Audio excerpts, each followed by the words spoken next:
दोस्तों, आपका स्वागत है हमारे चैनल एनवी नॉवल एक्सप्लोरर में, जहां मिलती हैं आपको रोमांचक कहानियां। दोस्तों, अगर आपको हमारी कहानियां पसंद आ रही हैं तो और कहानियों के लिए चैनल को सब्सक्राइब करना और वीडियो को लाइक करना ना भूलें। थैंक यू दोस्तों। इस बार शिवम ने किसी भी अभिवादन की जहमत नहीं उठाई। बाकी सारा पैसा तुरंत वेस के विदेशी मुद्रा बाजार में डाल दिया गया। 300 अरब की तुलना में 1 ट्रिलियन शक्ति का इतना बड़ा अंतर था कि विजेता का फैसला करने में बस 1-2 घंटे लगेंगे। आज वेस का विदेशी मुद्रा बाजार बंद होने से पहले मेरे लिए उनके विदेशी मुद्रा भंडार को खत्म कर दो, शिवम ने पूरी स्थिति पर नियंत्रण रखने वाले एक सेनापति की तरह आदेश दिया। उसे न तो पता था और न ही परवाह थी कि विदेशी मुद्रा बाजार का क्या हाल होगा, उसे बस नतीजा चाहिए था। मंत्री जी, हमारे विदेशी मुद्रा बाजार पर भी हमला हो रहा है। वेस के वित्त मंत्री ने अभी अभी ओस साम्राज्य के वित्त विभाग के साथ बातचीत पूरी की थी और अचानक उन्हें पता चला कि पासा पलट गया है और निशाना उन पर केंद्रित हो गया। वेस के विदेशी मुद्रा भंडार की तुलना ओस साम्राज्य से नहीं की जा सकती थी। अगर संगठन ने शुरू से ही वेस पर हमला किया होता तो उनका विदेशी मुद्रा बाजार पहले ही दिन ध्वस्त हो जाता। अब जब उनका ज्यादातर विदेशी मुद्रा भंडार ओस साम्राज्य को उधार दे दिया गया था तो वे और भी कमजोर हो गए थे। जल्दी करो, हमारी मदद के लिए कोई ढूंढो। कोई फायदा नहीं मंत्री जी, दूसरे देशों के विदेशी मुद्रा भंडार सऊदी अरब की मदद कर रहे हैं। हम अलग थलग पड़ गए हैं और अब हमारे पास कोई मदद नहीं है। अभी 100 से ज्यादा शॉर्ट सेलिंग ऑर्डर हैं। हमारे पास कोई पैसा नहीं बचा है। बैंकों का क्या उनके पास कई 100 अरब डॉलर का विदेशी मुद्रा भंडार नहीं है? वे क्या कर रहे हैं? बैंकों ने कहा कि ग्राहक स्थिति से वाकिफ हैं और अपना पैसा निकालने की कोशिश कर रहे हैं। बैंक का पैसा अब उपलब्ध नहीं है। क्या ऐसा कैसे हो सकता है? उन्हें इतनी जल्दी कैसे पता चल गया? हमला शुरू हुए अभी 20 मिनट भी नहीं हुए हैं। क्या किसी ने जानकारी लीक कर दी? यहाँ मेरे लिए ये काम नहीं कर रहा है। लगभग मार्जिन कॉल पर। यहाँ भी यही हाल है। मेरा खाता खाली हो गया है, अरबों डॉलर का नुकसान हुआ है। सिर्फ आधे घंटे में पूरे वेसल्स विदेशी मुद्रा बाजार को करारा झटका लगा। सरकार के 3/4 खाते खाली हो गए, जिससे 230 अरब डॉलर से ज्यादा का नुकसान हुआ। हालांकि उन्होंने मुश्किल से एक हिस्से को बचाया, लेकिन वे बाजार में पूरी तरह फंस गए और उनके पास 66.6 अरब डॉलर की मजेदार रकम बची रही। युवा गुरु, क्या हम बाकी हिस्सा भी खा जाएंगे? अरे छोड़ो भी, उन्हें कोई रास्ता निकालने दो। लोगों को मुश्किल में डालना ठीक नहीं, बहुत दयनीय है। शिवम को अचानक वेस के लिए थोड़ी सहानुभूति हुई। उनका मूल अमेरिकी डॉलर भंडार दुनिया में तीसरे नंबर पर था और अब वह गिर गया था। हालांकि उनका विदेशी मुद्रा बाजार पूरी तरह से ध्वस्त नहीं हुआ था, फिर भी अर्थव्यवस्था अगले 5 सालों तक मंदी में रहेगी। स्काईनेट के खिलाफ जाने की यही कीमत थी। बाजार बंद होने में 2 घंटे बाकी थे तो शिवम स्वाभाविक रूप से यही नहीं रुके, बल्कि तुरंत उन दूसरे देशों को निशाना बनाने लगे जो बिना किसी अपवाद के भारत स्काईनेट पर हमले में शामिल थे। अगले दिन हालांकि शिवम के ओस साम्राज्य पर हमले से कोई खास नतीजे नहीं मिले, लेकिन धन बढ़ता गया और उन देशों के विदेशी मुद्रा बाजारों से लगभग 1 ट्रिलियन डॉलर लूट लिए गए। कल सुबह तक जब ओस साम्राज्य का विदेशी मुद्रा बाजार खुलेगा तो उसके पास 4 ट्रिलियन डॉलर होंगे। सब थक गए हैं, आराम करो। एक दिन में 1 ट्रिलियन कमाते हुए शिवम खुशी से झूम उठा। उन व्यापारियों से कहो, ये दिन राष्ट्रीय अवकाश के ओवरटाइम के रूप में गिने जाते हैं। वेतन सामान्य दर से 10 गुना ज्यादा है और सभी लाभ और सब्सिडी दोगुनी है। ये भारत है, निश्चित रूप से भारत के लोगों ने ही इसे अंजाम दिया है। इस डकैती जैसे व्यवहार की कड़ी निंदा करता हूँ। जिन देशों पर हमला हुआ वे सभी उस दिन स्काईनेट हमले में शामिल थे। अगर यह वित्तीय युद्ध भारत द्वारा शुरू नहीं किया गया होता तो वे अंत तक इस पर विश्वास नहीं करते, खासकर ओस साम्राज्य, जहां पूरा देश दहशत में था। पिछले 2 दिनों से भारत के नेटिजन्स नए साल के जश्न के मूड में नहीं थे, यहां तक कि वसंत महोत्सव का जश्न भी इतना रोमांचक नहीं था। वाह कमाल, एक दिन में 7 देशों की अर्थव्यवस्थाएं तहस नहस कर दी। मैं मानता हूँ हे भगवान, आप धरती पर किसी दिव्य प्राणी जैसे हैं, बहुत संतोषजनक। मेरे जैसा कोई भी जो कुछ नहीं जानता इसे सुनने का आनंद लेता है। बॉस, क्या आप कल भी जारी रखेंगे? मेरा एक दोस्त कह रहा है कि वह देखना चाहता है। शिवम, डायरेक्टर, सच बताओ, क्या वह आप थे? ऊपर वाले, अपनी बातों में थोड़ा संयम रखना। वित्तीय युद्धों के इन कुछ दिनों में हे भगवान ने 3 ट्रिलियन डॉलर से ज्यादा की हेराफेरी की है। क्या ये कोई निजी संपत्ति है? लेकिन मैं तो बिना सोचे समझे ही कह रहा हूं कि यह डायरेक्टर ही थे। मंत्री जी, शुरुआती अनुमान बताते हैं कि प्रतिद्वंद्वी के पास अब 3 ट्रिलियन डॉलर से ज्यादा का नियंत्रण है। कल बाजार खुलने के बाद मुझे लगता है कि भारत के लोग हमारे विनिमय दर बाजार पर हमला जारी रखेंगे। हमारे मौजूदा अमेरिकी डॉलर भंडार के साथ मुझे डर है कि हम इसका सामना नहीं कर पाएंगे। Tap tap tap. निक की कलम मेज पर टकराई और वह सोच में पड़ गया। ओस साम्राज्य के वित्त मंत्री के रूप में उन्होंने वर्षों में अनगिनत तूफानों का सामना किया था, फिर भी उनके देश की अर्थव्यवस्था लगातार 10,000 टन के विशाल जहाज जैसा हो गया। लेकिन अब ये टाइटैनिक की तरह किसी हिमखंड से टकराने जैसा था जो डगमगा रहा था, और उसका डूबना बस समय की बात थी। अमेरिका से मदद मांगो, निक ने आह भरी। यही उनकी आखिरी उम्मीद थी। निक के सहायक ने जल्दी से अमेरिकी वित्त विभाग को फ़ोन किया, लेकिन जल्द ही सहायक वापस लौट आया। उसका चेहरा पीला पड़ गया था। क्या हुआ? क्या अमेरिका हमारी मदद के लिए पैसे नहीं दे सकता? निक को सहज ही आभास हो गया कि कुछ गड़बड़ है। अमेरिकी डॉलर अमेरिका जारी करता है। अगर उनके पास पैसा नहीं है तो क्या वे उसे छाप नहीं सकते? निक के सहायक के चेहरे पर ऐसा भाव था जैसे उसने कुछ बेस्वाद खा लिया हो। मंत्री जी, अगर वे पैसा छापना भी चाहते हैं तो उन्हें कागज़ तो चाहिए ही होगा, है ना? कागज़ के बिना वे पैसा कैसे छापेंगे? आपका क्या मतलब है? अमेरिकी डॉलर का कागज़ खास है, बोराट 404 विरोधी बनावटी नाम से आयात किया जाता है। उन्होंने दावा किया कि कुछ दिन पहले से बोराट से कपास के रेशों की पूरी आपूर्ति बंद हो गई है। बाजार में मौजूद सारा इस्तेमाल करने लायक कागज़ कुछ ही दिनों में बड़ी कंपनियों ने हथिया लिया। टॉयलेट पेपर का एक टुकड़ा भी नहीं बचा। क्या क्या ऐसी कोई चीज़ है? Dot dot dot. हा हा हा, ये तो मेरी जान ही निकाल रहा है। टॉयलेट पेपर का एक टुकड़ा भी नहीं। क्या हुनर है? घोषु के अध्ययन कक्ष में बारबेल जैसी हंसी फूट पड़ी जब शिवम फूट पड़ा। शिवम के अलावा और कौन ऐसा कर सकता था? जब वे इस व्यापार युद्ध की रणनीति बना रहे थे तब जियाओई ने पहले ही इस पहलू पर विचार कर लिया था और बोराट के साथ सहयोग करने वाले सभी रेशे और लकड़ी के आपूर्तिकर्ताओं से सहयोग बंद करने के लिए कुछ फ़ोन कॉल भी किए थे। इतना ही नहीं, शिवम ने अपने बोराट नाम से कंपनियों को बाजार में कागज़ बनाने के लिए इस्तेमाल होने वाली हर चीज़ हथियाने के लिए एक उन्मादी अभियान भी चलाया, यहाँ तक कि टॉयलेट पेपर को भी नहीं छोड़ा, क्योंकि कहीं उन्हें उससे पैसे छापने ना पड़ें। जल्दी करो शियाओई, बातचीत का ये हिस्सा मेरे लिए रिकॉर्ड कर लो।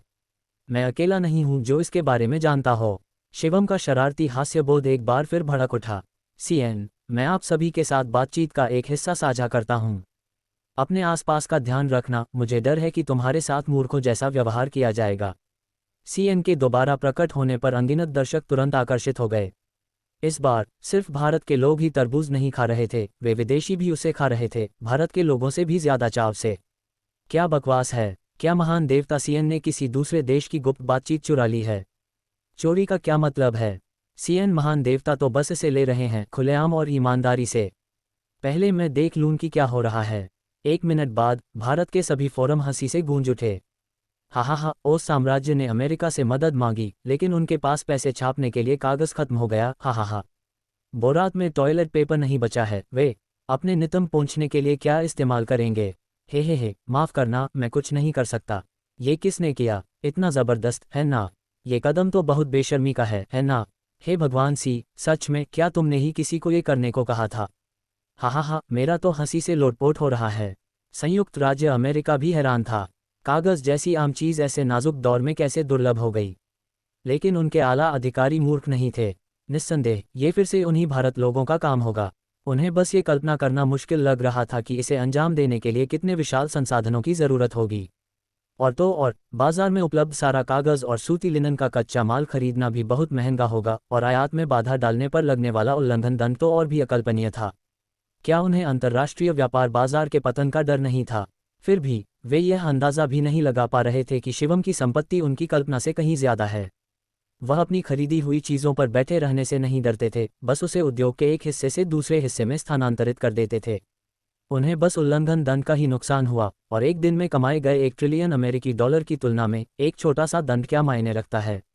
जब तक वह उस साम्राज्य के विदेशी मुद्रा बाजार को तहस नहस करता रहेगा, वे खरबों डॉलर उसकी जेब में रहेंगे और वह सबसे बड़ा विजेता बना रहेगा। शिवम, माफ़ कीजिए, पैसा होने से सचमुच कोई भी अपनी मर्जी से कुछ भी कर सकता है। कोई कह सकता है, क्या पैसा स्वास्थ्य खरीद सकता है? क्या ये दीर्घायु खरीद सकता है? लेकिन शिवम के लिए, हाँ, ये हो सकता है, क्योंकि उसके परिवार में भी एक पुश्तैनी अति बुद्धिमान प्रणाली थी। जब तक पैसा था, वह व्यावहारिक रूप से कुछ भी हासिल कर सकता था। स्नेक पूरी रात सोया नहीं था। वह साफ जानता था कि इस तीसरे दिन ओस साम्राज्य को बनाए रखना बेहद मुश्किल होगा।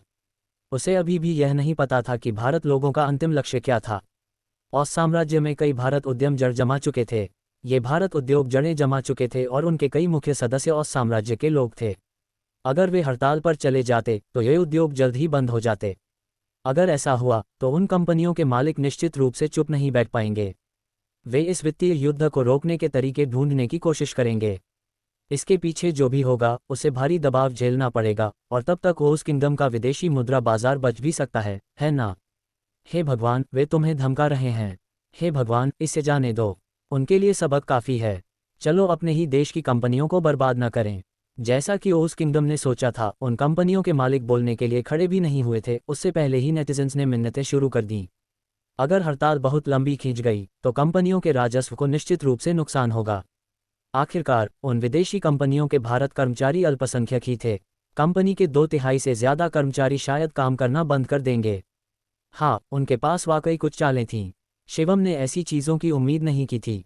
विदेश में कर्मचारियों के पास काफ़ी शक्ति होती थी और हड़ताल करना भी उनका अधिकार था।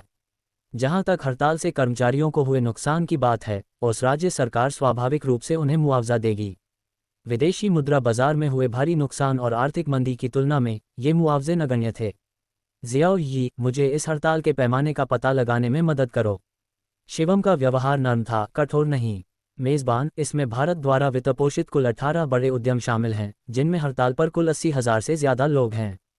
हाँ, बस। शिवम ने सोचा था कि इसमें और भी कई लोग शामिल होंगे, लेकिन ऐसा लग रहा था कि ज़्यादा लोग नहीं हैं। बहन जुआंग यंग, मुझे उन कंपनी मालिकों से संपर्क करने में मदद करो, उन्हें बताओ कि मुझे उनसे कुछ बात करनी है। शिवम ने तुरंत जुआंग यंग का फ़ोन मिलाया और उन्हें उन 18 कंपनियों के मालिकों की जानकारी भेज दी। मेरे साथ हड़ताल करना चाहते हो तो फिर काम पर वापस जाने के बारे में कभी मत सोचना। आधे घंटे बाद उन 18 कंपनियों के मालिकों ने आखिरकार अपनी बात रखी। विका ग्रुप, भारत किसी भी तरह की धमकी स्वीकार नहीं करता। कंपनी ने सभी हड़ताली कर्मचारियों को बर्खास्त कर दिया है। हम घरेलू स्तर पर नए कर्मचारियों की भर्ती शुरू कर रहे हैं। पद इस प्रकार हैं। हुआवेई ग्रुप, हमारी कंपनी ने सभी हड़ताली ऑस किंगडम कर्मचारियों को बर्खास्त कर दिया है। ऑस किंगडम ने भारत के स्काईनेट पर हमला करने से इनकार किया है। हमारी कंपनी अंत तक लड़ेगी और अब नए कर्मचारियों की भर्ती कर रही है। कंपनी भारत और ऑस किंगडम के बीच रोजाना आने जाने वाली उड़ानें उपलब्ध कराती है। ... अरे बाप रे, ये कैसा काम है? मैंने कंपनियों द्वारा शटल सेवा उपलब्ध कराने के बारे में सुना है, लेकिन कंपनी की उड़ानों के बारे में कभी नहीं। क्या मैंने गलत पढ़ा? रोजाना आने जाने वाली उड़ानें। कंपनी एक दिन में कितना नुकसान करती है? डरावना, बहुत साहसिक, लेकिन मुझे ये पसंद है। अगर आपको इतनी हड़ताल करना पसंद है तो करिए। मैं नौकरी छोड़ दूंगा। हा। क्या कोई मुझे बता सकता है कि क्या हो रहा है? क्या इन कंपनियों ने कोई एयरलाइन खरीदी है? इस समय शिवम ने एक बड़ा धमाका किया। 80,000 कर्मचारियों के अंतर के कारण ज़्यादातर लोग विदेश में काम करने को तैयार नहीं थे, लेकिन अगर इससे बार बार घर वापसी की गारंटी मिल जाए तो क्या होगा? हालांकि ये 2 देश हैं, लेकिन अगर हवाई जहाज़ से भी तो बस कुछ ही घंटे लगेंगे। यांजिंग जैसी जगहों पर काम के लिए बाहरी रिंग से आंतरिक रिंग तक आने जाने में 2 घंटे लगते हैं। कुछ घंटे। आज से मैं ऑस साम्राज्य में भारत द्वारा वित्तपोषित 18 उद्यमों के लिए चार्टर उड़ानें उपलब्ध कराऊंगा। मेरे पास कुल 256 बड़े यात्री विमान और निजी जेट उपलब्ध हैं, जो भारत और ऑस साम्राज्य के बीच रोजाना चक्कर लगाते हैं। मैं सभी खर्चे खुद उठाऊंगा। हे भगवान, डीन कमाल के हैं। वाह, 256 विमान। डीन, क्या आपकी कोई निजी एयरलाइन है? 66,666, दुनिया का सबसे अमीर आदमी सचमुच दुनिया का सबसे अमीर आदमी है। मुझे यकीन है। डीन, क्या दीदी के और भी फ्लाइट कूपन बचे हैं? मेरे रूममेट का कहना है कि दुनिया इतनी बड़ी है कि वह इसे देखना चाहता है। डीन, सच बताऊं, क्या ऑस साम्राज्य का विनिमय दर बाजार तुम्हारी ही देन है? अगर तुम कहो कि यह तुम्हारी ही देन है तो मुझे यकीन हो जाएगा। धमाका। ओस साम्राज्य के विदेश मंत्रालय और वित्त मंत्रालय के दफ्तर, जहां 2 मंत्रियों ने अपनी मेजें लगभग तोड़ दीं। आखिर ये शिवम कौन है?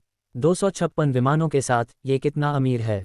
ये रोजाना ईंधन और रखरखाव पर कितना खर्च करता है? क्या ये बेवकूफ़ है? मंत्री जी, ये शिवम, ये इस समय दुनिया का सबसे अमीर आदमी है। क्या दुनिया का सबसे अमीर आदमी भी इस तरह पैसा खर्च करता है? क्या ये खुद को दिवालिया बनाने की कोशिश कर रहा है? उन्हें अभी तक ये एहसास नहीं हुआ था कि शिवम ही वो शख्स था जिसने उस साम्राज्य के विनिमय दर बाजार को निशाना बनाया था। इसे दिवालिया बनाने के लिए दुनिया के आधे व्यवसायों को ध्वस्त करना होगा। 300-400 लोगों की क्षमता वाले विमान को भारत से ऑस साम्राज्य तक उड़ाने की लागत, जिसमें ईंधन, मूल्यह्रास, विमान कर्मियों आदि का खर्च शामिल था, लगभग 10 लाख युआन थी। 200 से ज़्यादा विमानों के साथ अगर आप ज़बरदस्ती हिसाब लगाएं तो रोज़ाना का खर्च 50 लाख से ज़्यादा होगा। शिवम दुनिया का सबसे अमीर आदमी होता तो भी 50 लाख का रोजाना खर्च डरावना था, है ना? क्या उसने और कुछ नहीं किया? क्या उसने कहीं और पैसा खर्च नहीं किया? लेकिन उन्हें क्या पता था, दुनिया की ऊर्जा फैंग परिवार के नियंत्रण में थी और उसी ईंधन की मूल रूप से कोई कीमत नहीं थी। बाकी खर्चों की बात करें तो 15 लाख का खर्च काफ़ी था। उस बड़ी परिचालन टीम के भीतर 500 अरब डॉलर की कार्यशील पूंजी के साथ भी शिवम का दैनिक शुद्ध लाभ करोड़ों अमेरिकी डॉलर था। सिर्फ 2 करोड़ डॉलर उसकी दैनिक आय के 10वें हिस्से के बराबर भी नहीं थे। ऐसा नहीं था कि उन लोगों में दूरदर्शिता नहीं थी, वे कल्पना भी नहीं कर सकते थे कि शिवम वाकई कितने अमीर थे।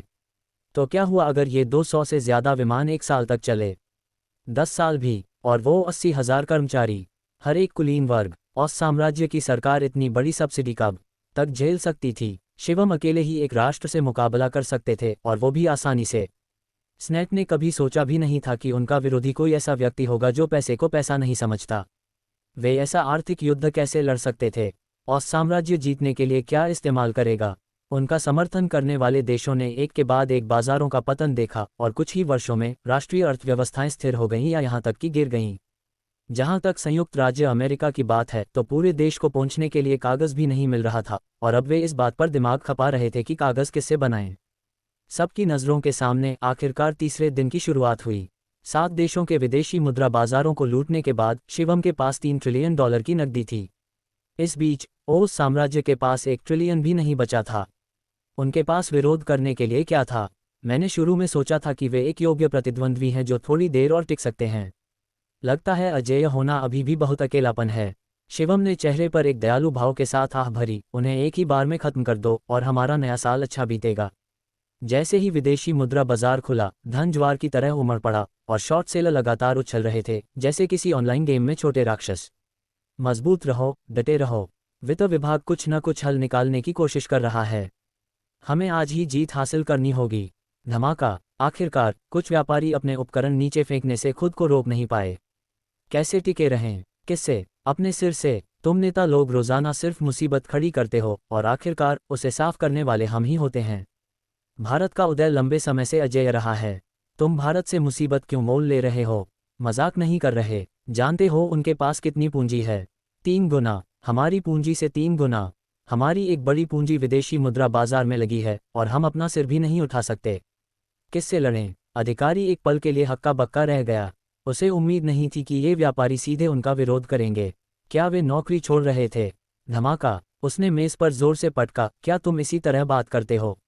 मैं तुमसे कह रहा हूं, अगर आज विदेशी मुद्रा बाजार स्थिर नहीं हुआ तो तुम सब बेरोजगार हो जाओगे। धमाका। एक बड़े हाथ ने अधिकारी का सिर स्क्रीन पर दबाया। अपनी आंखें चौड़ी करके साफ साफ देखो।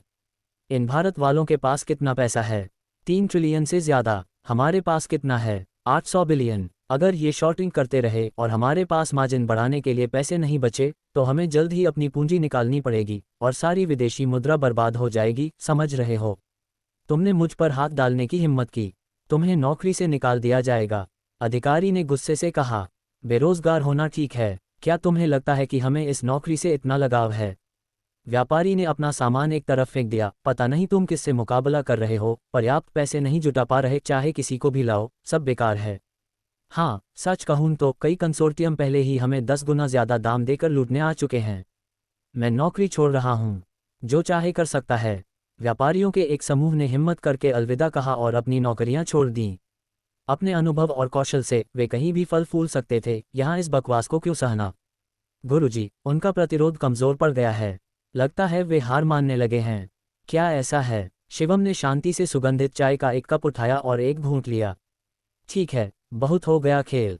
आखिरी बार के लिए तैयार हो जाओ। उनके बचे हुए सभी खातों को खत्म कर दो और जितना हो सके उतना कमा लो। जी हाँ, गुरुजी। शिवम की टीम के हमलों की गति अचानक थोड़ी धीमी पड़ गई, लेकिन सभी जानते थे कि वे आखिरी हमले के लिए गति बना रहे हैं। मुख्य हमला दोपहर 3 बजे शुरू करो, टीम लीडर ने आदेश दिया। समय सेकंड दर सेकंड बीतता गया। जैसे ही 3 बजे, सैकड़ों आदेश अचानक हवा से प्रकट हो गए। ओस साम्राज्य का सारा धन खर्च हो चुका था पिछले हमले का हिसाब बराबर करने के लिए, और उनके पास सचमुच एक पैसा भी नहीं बचा था। आखिरकार ओस साम्राज्य का विशाल विदेशी मुद्रा बाजार जोरदार धमाके के साथ ढह गया। आधे से ज्यादा खाते एक पल में जबरदस्ती खाली कर दिए गए। उनकी बची कुची ताकत मुश्किल से 100 अरब डॉलर से भी कम विदेशी मुद्रा बचा पाए। बाकी सब शिवम के हाथों में चला गया। गुरु, सब खत्म। मुखिया ने शिवम को बताना शुरू किया, इस बार हमें कुल 3.35 ट्रिलियन डॉलर मिले हैं। ओस साम्राज्य की मुद्रा की विनिमय दर अब बेकार है। बाजार को स्थिर करने के लिए नई पूंजी डाले बिना उनकी अर्थव्यवस्था अगले 10 से 20 सालों तक बर्बाद हो जाएगी। ठीक है, उस बचे हुए 50 अरब डॉलर को आपस में बांट लो और नए साल की छुट्टियों का आनंद लो। आराम करो। शुक्रिया, गुरु। सामने से आवाज़ तुरंत बेहद उत्साहित हो गई। 50 अरब डॉलर अगर 10,000 लोगों में भी बांट दिए जाएं, तो भी हर एक के लिए करोड़ों का मतलब होता है। नए साल के चौथे दिन की सुबह वान कांग को अचानक अपने खाते में 12 अरब डॉलर का ट्रांसफर मिला। वह एक पल के लिए ठिठक गया, फिर खुशी से झूम उठा। उसने फोंग जुएयू के लिए 5 अरब डॉलर जमा किए थे और ये 2 ही दिनों में दोगुना हो गया। क्या दुनिया में इससे ज़्यादा मुनाफे वाला कोई और कारोबार था? सिर्फ वान कांग ही नहीं, बल्कि मार्टेन, हिल्टन और दूसरे लोगों को भी भारी मात्रा में धनराशि ट्रांसफ़र हुई। मार्टेन के 9.5 अरब डॉलर सीधे 200 अरब डॉलर से ज़्यादा हो गए। श्रीमान फोंग, इस बार आपने कितना कमाया? अंदाज़ा लगाओ, फोंग जुएयू ने रहस्यमयी अंदाज में कहा। 500 अरब, बहुत कम। सिर्फ उस साम्राज्य की अपनी अमेरिकी डॉलर की विदेशी मुद्रा 1.4 ट्रिलियन डॉलर से ज़्यादा थी, और यह मत भूलिए कि 11 और देश थे। अच्छा, 1 ट्रिलियन, मैं आपको बता रहा हूँ, 3 ट्रिलियन से भी ज़्यादा। धिक्कार है। मार्टेन ने एक तेज सांस ली और शायद ही कोई गाली मुंह से निकाली। हाँ, इतना पैसा कमाने के बाद मुझे आप शेयर धारकों को कुछ लाभांश तो देना ही होगा, है ना? शिवम ने मजाक में कहा। लाभांश काटने के बाद भी शिवम ने 2 ट्रिलियन डॉलर से ज़्यादा की कमाई की। ये लाभांश नहीं है, कमीने, ये तो लूट का बंटवारा है। मार्टेन को ओस साम्राज्य की चिंता होने लगी। इस देश को भारत को क्यों भड़काना पड़ा?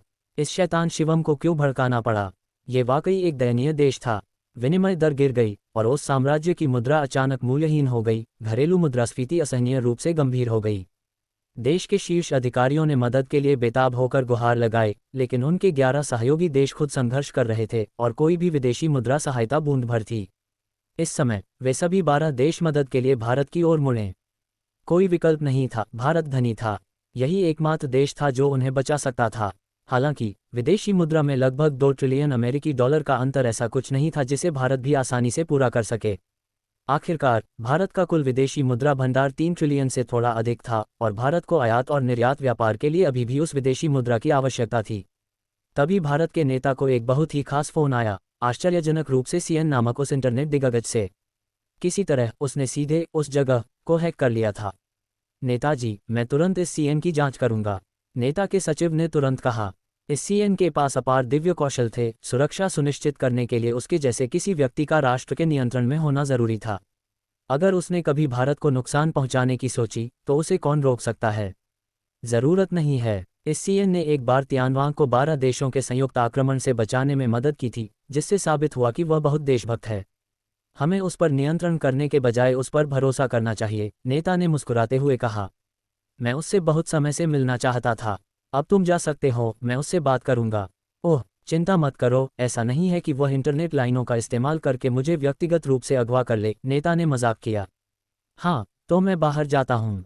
महासचिव ने सिर हिलाया और दरवाज़ा बंद करते हुए कार्यालय से बाहर चले गए। नमस्ते नेता, मैं सीएन हूँ। दूसरी तरफ से एक बहुत ही युवा आवाज़ आई। शिवम ने शियाओई से उसकी आवाज़ बदलने के लिए कुछ तरीके अपनाए ताकि नेता उसे शिवम की आवाज़ न पहचान सके। हे सीएन, आप बहुत अच्छा काम कर रहे हैं।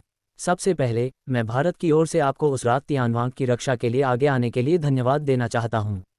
वरना हमें नहीं पता कि भारत ने कितना कीमती डेटा और दस्तावेज खो दिए होते। नेता हमेशा की तरह मिलनसार रहे। नेताजी, आप बहुत दयालु हैं। ऐसे समय में कोई भी सक्षम भारतीय चुप नहीं बैठेगा। एक भारत नागरिक होने के नाते यही करना चाहिए। आपको मुझे धन्यवाद देने की ज़रूरत नहीं है, बस इतने सारे एक तरफा फैसले लेने के लिए मुझे दोष न दें, शिवम ने कहा। हाँ, मुझे पता था। और साम्राज्य में मुद्रा बाजार में आई गिरावट के पीछे आप ही थे, है ना?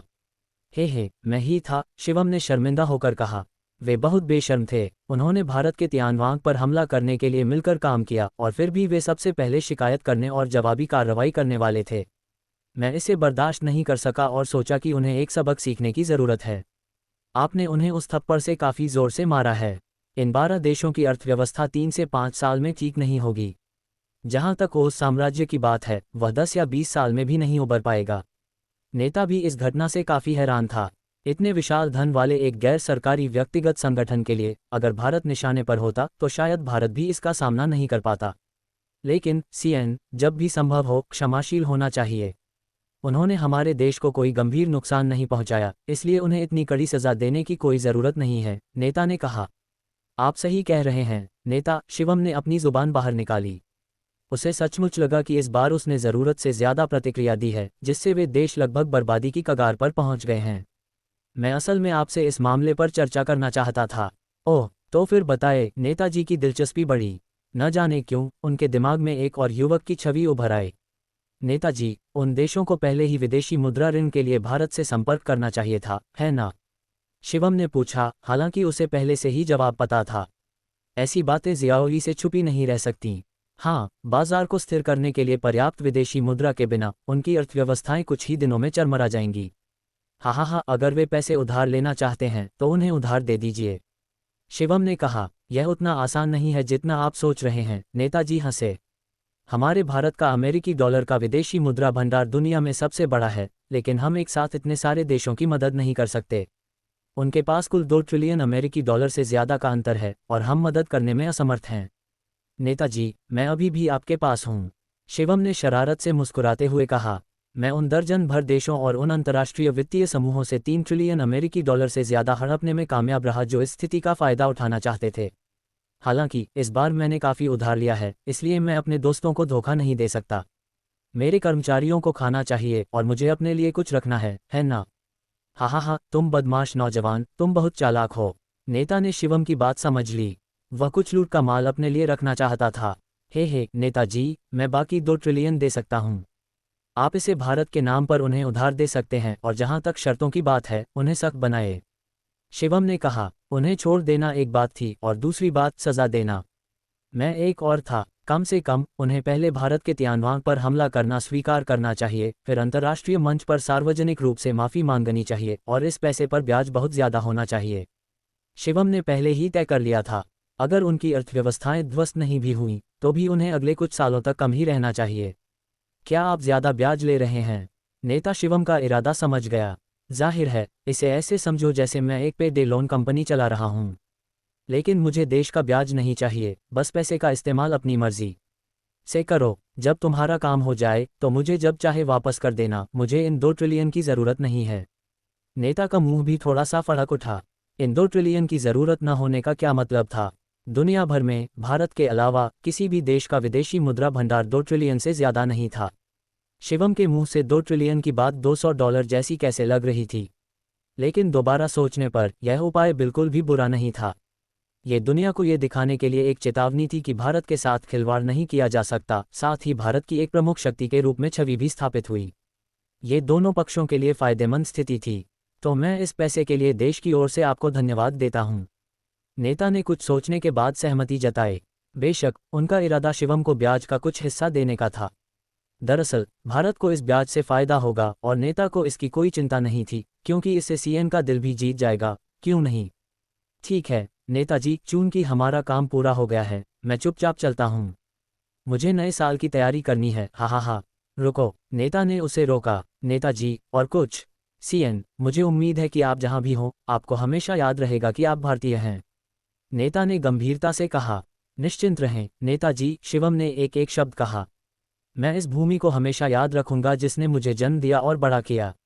मैं हमेशा भारतीय रहूंगा। मेरा भाला कभी भारत की ओर नहीं होगा, और जो कोई भी भारत को नुकसान पहुंचाने की कोशिश करेगा, चाहे वह व्यक्ति हो या राष्ट्र, मैं सबसे पहले खड़ा होऊंगा। ओस साम्राज्य ने स्काईनेट पर अपने हमले को स्वीकार करते हुए माफ़ी मांगी। भारत को कोई शिकायत नहीं थी। ... कुछ दिनों बाद, कई बातचीत के बाद, सब कुछ वैसा ही सुचारू रूप से चला जैसा शिवम ने अनुमान लगाया था।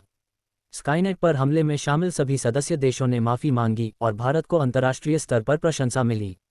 नए साल के उत्सवी माहौल में ये घटना सिर्फ छोटी मोटी बातचीत का विषय बनकर रह गई और धीरे धीरे भुला दी गई। आखिरकार, दुनिया में हर दिन कोई ना कोई नई गपशप तो होती ही रहती है। इस तरह की खबरों की तुलना में क्या मनोरंजन की गपशप ज़्यादा मनोरंजक नहीं होती? नए साल के 7 दिनों के दौरान शिवम ज़्यादातर गुओशिन्यू के घर पर ही रहता था। बाद के दिनों में वह गुओशु और अन्य लोगों के साथ गुओ परिवार के भावी दामाद के रूप में पारिवारिक यात्राओं पर जाता था।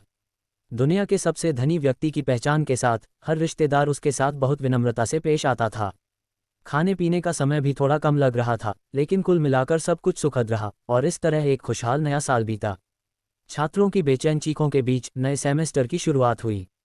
चौथे साल के आम छात्र सर्दियों की छुट्टियों में अपने ग्रेजुएशन डिज़ाइन पर काम करने के लिए स्कूल लौट आए थे। जहां तक शिवम की बात है, उसे ऐसी कोई चिंता नहीं थी क्योंकि वह national college student network security competition में हिस्सा लेने वाला था। लेकिन वह एक बात भूल गया, वह ये कि प्रतियोगिता का पहला दिन स्कूल का भी पहला दिन था और उसकी यूनिवर्सिटी की टीम को उस दिन सुबह 9 बजे प्रतियोगिता में भाग लेना था। शिवम से जुड़े स्कूल के कामकाज और दूसरे काम अलग अलग फ़ोन नंबरों से होते थे और छुट्टियों के दौरान उसका दूसरा फ़ोन नंबर हमेशा बंद रहता था। सुबह 7 बजे उठने के बाद ही उसने आखिरकार यह फ़ोन चालू किया। अरे नहीं, मैं तो मर ही गया। जैसे ही शिवम ने फ़ोन चालू किया, उसने अनगिनत मिस्ड कॉल देखी, सभी एक ही व्यक्ति की, जुहो शानके की। Beep beep beep. 1 मिनट भी नहीं बीता था कि उसका फ़ोन बज उठा। मैं बर्बाद हो गया, मैं बर्बाद हो गया, टीचर जुहो मुझे ज़रूर मार डालेंगे। शिवम ने हिचकिचाते हुए उत्तर बटन दबाया। फैंग जुए यू। फ़ोन के दूसरी तरफ से एक आवाज़ आई जो ज्वालामुखी विस्फोट जैसी लग रही थी। पिछले 2 दिनों में मैंने तुम्हें लगभग 1000 बार फ़ोन किया है, क्या तुम भूल गए कि आज प्रतियोगिता का दिन है? मैं तो बस, नया साल है और मेरा स्कूल का फ़ोन बंद था, लेकिन मुझे याद है, टीचर जुओ। शिवम ने अपनी आवाज़ धीमी कर ली, न जाने क्यों उसे इस टीचर के सामने इतना डर लग रहा था। अब जब तुम दुनिया के सबसे अमीर आदमी हो, तो क्या तुम्हें अब मुझ विभागाध्यक्ष की परवाह नहीं रही? प्रतियोगिता शुरू होने में 2 घंटे से भी कम समय बचा था। शिवम कहीं नजर नहीं आ रहा था। जुओ शानके को तो पता ही नहीं था कि वह कहाँ है। जुओ शानके इतना चिंतित था कि उसने पुलिस को फ़ोन कर दिया। अगर शिवम नहीं पहुंच पाया तो उन्हें किसी और को बुलाना पड़ेगा और उसने पहले ही उसके अंजाम के बारे में सोच लिया था। मेरी हिम्मत कैसे हुई, टीचर जुओ। मैं लगभग पहुंच ही गया हूं, मैं प्रतियोगिता से पहले ज़रूर पहुंच जाऊंगा। चिंता मत करो। शिवम जल्दी से कपड़े पहनने लगा और अपनी अतिरंजित हरकतों से बगल में बैठे गुओ शिन्यू को जगा दिया। ओह, तुम तो यानजिंग में हो ही। मुझे लगा था कि तुम सचमुच भूल गए हो। ये सुनकर जुओ शानके ने आखिरकार राहत की सांस ली। क्या, यानजिंग में? शिवम का चेहरा पीला पड़ गया। वहां पहुंचने में हवाई जहाज से भी लगभग 2 घंटे लगते और अब उसके पास बस इतना ही समय बचा था, जबकि अभी तो विमान में चढ़ना और उतरना बाकी था। वह कैसे पहुंच सकता था? ठीक है, जल्दी से यहाँ आओ। मैं सेंचुरी स्पोर्ट्स कॉम्प्लेक्स के प्रवेश द्वार पर तुम्हारा इंतजार कर रहा हूँ। अगर तुम प्रतियोगिता शुरू होने से पहले यहाँ नहीं आए तो अपनी पढ़ाई आगे बढ़ाने के लिए रुको। जुओ शानके ने शिवम को जवाब देने का मौका दिए बिना ही फ़ोन काट दिया। गूही, मेरी मदद करो, यह एक आपात स्थिति है। शिवम चिल्लाया, क्योंकि जियानगन शहर से यानजिंग तक 2 घंटे का सफ़र एक बहुत बड़ी चुनौती लग रहा था। गुरुजी, मैं आ गया हूँ। गूही तुरंत शिवम के पास आ गया, जिससे गुओ शिन्यू डर गया और वह जल्दी से अपने कंबल में बिस्तर के कोने में सिमट गई। शिन्यू, कृपया मेरे लिए सिस्टर यंग को ढूंढो और उनसे जल्दी से यानजिंग के लिए उड़ान का इंतजाम करवाओ। मैं 5 मिनट में हवाई अड्डे पर पहुंच जाऊंगा, उड़ान समय पर होनी चाहिए। गुओ शिन्यू को कुछ समझ नहीं आया कि क्या हो रहा है, लेकिन उसने आज्ञाकारी भाव से सिर हिला दिया। गूही, गाड़ी चलाने से काम नहीं चलेगा, मुझे एयरपोर्ट ले चलो। जी हाँ, गुरु। गूही ने शिवम को पकड़ लिया और कमरे से गायब हो गया। आखिर वो कहाँ भाग रहा है? जूंग यंग की कार्यकुशलता वाकई बहुत अच्छी थी। शिवम के निजी एयरपोर्ट पर 24 घंटे कर्मचारी मौजूद थे और सब कुछ एकदम सही हालत में था। एक छोटी सी जांच के बाद उसे सीधे यानजिंग के लिए रवाना कर दिया गया। यार, ये तो सब बर्बाद कर देगा। शिवम बहुत चिंतित था। यानजिंग का सबसे नज़दीकी एयरपोर्ट अभी भी 1 घंटा 45 मिनट की दूरी पर था और अभी भी लैंडिंग और एयरपोर्ट से कार्यक्रम स्थल तक पहुंचने का मामला बाकी था। होस्ट, आप लैंडिंग ही क्यों नहीं टाल देते? पायलट से बात कर लो। उड़ान पथ को समायोजित करके तुम्हें सीधे नगरपालिका खेल केंद्र के ऊपर उतार दूंगा और वहां से नीचे फेंक दूंगा। क्या तुम पागल हो? क्या तुम्हें लगता है कि यह स्काईडाइविंग है? यह एक निजी जेट है, कूदने वाला विमान नहीं। शिवम चिल्लाया, क्या फ़र्क है? तुम दोनों तरफ से नीचे कूद रहे हो। पेशेवर स्काईडाइविंग 7000 मीटर की ऊंचाई से की जाती है और तुम्हारा विमान लगभग 8000 मीटर की ऊंचाई पर उड़ता है। डरने की क्या बात है? जियाओ यी ने कहा। तो मैं नीचे कैसे उतरूं? क्या गू ही मुझे उठाकर ले जाएगा? अगर हाँ, तो गू ही और मैं दोनों कल सुर्खियां बटोरेंगे। शिवम को अभी भी याद था कि उसके पिछले हेलीकॉप्टर कार परिवहन ने कितना हंगामा मचाया था। स्काईडाइविंग स्टंट करने से तो और भी ज़्यादा सनसनी मच जाएगी। ऐसा क्यों न हो, मैं तुम्हें एक एस्केप पॉड में भरकर नीचे उतार दूं ताकि यह ज़्यादा दिखाई न दे। Escape pod? इस विमान में एस्केप पॉड है? जाहिर है, मेज़बान की सुरक्षा सुनिश्चित करना सर्वोच्च प्राथमिकता है। हालांकि आपके साथ गूही है, फिर भी विमान में एक उन्नत एस्केप पॉड लगा है। वह कहाँ है? ओह, वह पीछे वाला छोटा सा कमरा है। शिवम ने मुड़कर लाल और नीले रंग के चेकर पैटर्न को देखा, जो संदिग्ध रूप से किसी सप्लाई क्रेट डिज़ाइन जैसा लग रहा था। ये किस डिज़ाइनर का आइडिया था? बहुत ज़्यादा गेमिंग। होस्ट, यह एस्केप पॉड एक स्वचालित बफरिंग सिस्टम और लैंडिंग सिस्टम के साथ आता है। अगर मैं आज की हवा की गति और आपकी ड्रॉप स्पीड का हिसाब लगाऊं, तो मैं एक सटीक लैंडिंग ट्रैजेक्टरी तय कर सकता हूं ताकि आप 8:50 तक स्टेडियम के सामने बिल्कुल सही जगह पर उतर सकें। ठीक है, चलो करते हैं। बस कोशिश करो कि मुझे टक्कर न लगे। इस समय शिवम के पास और कोई चारा नहीं था। वह बच्चा अभी तक क्यों नहीं आया? प्रतियोगिता शुरू होने में 15 मिनट से भी कम समय बचा था। प्रतियोगी पहले ही कार्यक्रम स्थल में प्रवेश कर रहे थे। अगर वह शुरू होने से 5 मिनट पहले नहीं बैठा, तो उन्हें किसी और की जगह लेनी पड़ती। ऊपर देखो, कुछ नीचे आ रहा है। अचानक एक राहगीर ने आसमान की ओर इशारा किया, जहां एक बॉक्स के आकार की वस्तु पैराशूट के साथ धीरे धीरे नीचे उतर रही थी। वाह, हवाई जहाज से गिरा। क्या इसमें गिली सूट है? क्या हो रहा है? धमाका। बक्सा जुओ शांके के ठीक सामने धड़ाम से गिरा, जिससे हल्की सी धीमी आवाज आई मानो वह बहुत भारी हो। हिस। एयर ड्रॉप के ऊपर से धुआं निकला और ऊपर एक दरवाज़ा अचानक खुल गया। खांसी। एक किशोर, जिसके बाल बिखरे हुए थे, उसमें से रेंगता हुआ बाहर निकला। हे भगवान, इसने एक इंसान को एयर ड्रॉप किया। दर्शकों ने इस दृश्य को कैद करने के लिए अपने फ़ोन उठाए। क्या वह शिवम था? जुओ शांके ने उस थोड़े अस्त व्यस्त युवक को शिवम के रूप में पहचान लिया। आखिर वह आसमान से कैसे उतरा? फिल्म बनाना बंद करो। क्या तुमने कभी एयर ड्रॉप नहीं देखा? शिवम, थोड़ा चक्कर महसूस करते हुए ऊपर से गिरने की अनुभूति को बहुत अप्रिय मानते हुए बुदबुदाया, गुरुजी, क्या प्रतियोगिता शुरू हो गई है? क्या मैं कुछ भूल गया? ओह, जुओ शांके ने सुन्न होकर सिर हिलाया। कैसे? तुम यहाँ कैसे उतर आए? जुओ शांके शिवम के अजीबोगरीब प्रवेश से दंग रह गया। मैं हवाई जहाज से आया था, पता है, शिवम ने ईमानदारी से स्वीकार किया। सच कहूं तो, जब तुमने मुझे फ़ोन किया था, तब मैं अभी अभी उठा था और अभी भी जियांगन शहर में था। कोई और रास्ता नहीं था, इसलिए मुझे थोड़ा खास प्रवेश करना पड़ा। शिवम ने अपना फ़ोन निकाला। बहन जियाओ यंग, यांजिंग के सेंचुरी स्टेडियम के प्रवेश द्वार पर एस्केप पॉड से निपटने में मेरी मदद करने के लिए किसी को ढूंढूं। श्रीमान जुओ, जल्दी से अंदर चलते हैं, प्रतियोगिता शुरू होने वाली है। शिवम ने समय पर नज़र डाली। प्रतिभागियों का प्रवेश लगभग बंद हो चुका था। ओह ठीक है। जुओ शांग के आखिरकार अचानक से अपनी आवाज़ से बाहर निकला और शिवम को खींचकर अखाड़े की ओर दौड़ा। इस दुनिया में हमेशा ऐसे लोग होते हैं जिनके पास करने के लिए कुछ बेहतर नहीं होता। कुछ ही मिनटों बाद आकाश से उतरते हुए शिवम का वीडियो ऑनलाइन दिखाई दिया। मैं अब और नहीं देखना चाहता। अंदाज़ा लगा रहा हूं कि यह व्यक्ति डीन फैंग ही है। ऊपर दी गई टिप्पणी से सहमत हूं। सब लोग तितर बितर हो जाएं। डीन के लिए इस तरह की चीज़ें सामान्य काम हैं। तितर बितर हो जाओ, यहाँ कुछ भी दिलचस्प नहीं है। डीन के लिए ये पेशाब और शौच करने जितना ही सामान्य है, इसमें कोई आश्चर्य की बात नहीं है। अजीब बात यह है कि इस बार जब नेटिजन्स ने शिवम का चेहरा साफ देखा, तो वे बिल्कुल भी हैरान नहीं हुए। जो व्यक्ति विदेशी कर्मचारियों के आवागमन के लिए 200 से ज़्यादा विमान तैनात कर सकता है, क्या उसके लिए अपने ही विमान से स्काईडाइविंग करना वाकई अजीब था। भले ही उड़ने वाला पॉड एयरड्रॉप जैसा दिखता हो, लेकिन ये थोड़ा अजीब था। हालांकि शिवम अक्सर हर जगह दिखाई देता था, लेकिन उसे देख पाना किसी के लिए भी दुर्लभ था। वीडियो से साफ जाहिर था कि उसे यांजिंग के सेंचुरी स्टेडियम में कुछ काम था, जिससे कई उबे हुए नेटिजन्स वहां जमा हो गए। आखिरकार पिछले अनुभवों से तो यही पता चलता है कि जब भी शिवम इतनी शानदार एंट्री करता था, तो वह हमेशा कुछ ज़बरदस्त करने वाला होता था। लू चाओ और बाकी लोग बेसब्री से इंतज़ार कर रहे थे। पहला राउंड 14 स्कूलों के बीच एक ज़बरदस्त मुकाबला था और हमेशा की तरह जियांगन विश्वविद्यालय, यांजिंग विश्वविद्यालय और किंगबेई विश्वविद्यालय मुख्य निशाने पर थे। किंगबेई विश्वविद्यालय में लियू यिरेन और यांजिंग विश्वविद्यालय में सू मियाओ थे।